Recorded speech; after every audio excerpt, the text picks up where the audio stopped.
The people are real. The cases are questionable. The rulings are definitely fake. These people have COVID-19 disputes. Both parties have agreed to drop their complaints and have their issues resolved remotely here in Kyla's court. They've submitted their disputes through our online forum for a resolution from Judgy Kyla. And now, here's Judgy Kyla. All rise. Kyla's court is now in session. Thank you. You may be seated. Today we're dealing with our first COVID-19 related dispute submitted to us via email. And if you have any disputes you want to submit, visit vancouvercriminallaw.com/Kyla's court to submit yours. You can even upload video. We received a dispute from David Trapp.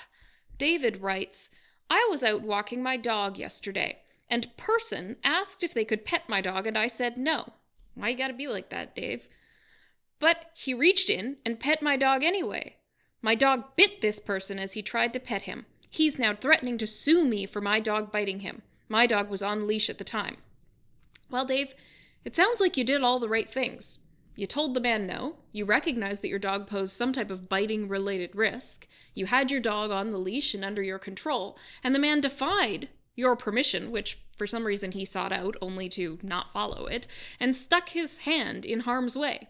As far as I'm concerned, although a dog that bites might be considered a danger and might require some type of intervention, if you ask and then you're told no, and then you get bit, you can't really complain about what happened.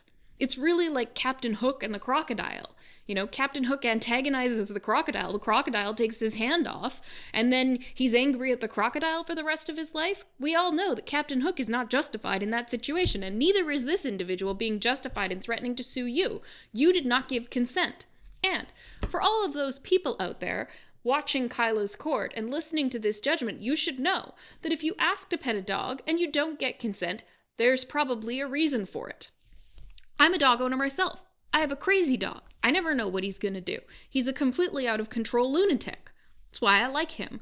But when people ask to pet him, I always warn them. Careful, he might respond inappropriately. You might get bit. You're taking a chance. And I think in the future, Dave, it would be in your interests for you to warn people, not just say no, but warn them. If you pet my dog, he might bite you. But in this case, I think you are, unfortunately for this individual who's threatening you, in the right. You told him not to touch your dog, and he did anyway. He startled your dog. He put his hands in harm's way, and that's my ruling. Tune in for another exciting episode of Kyla's Court.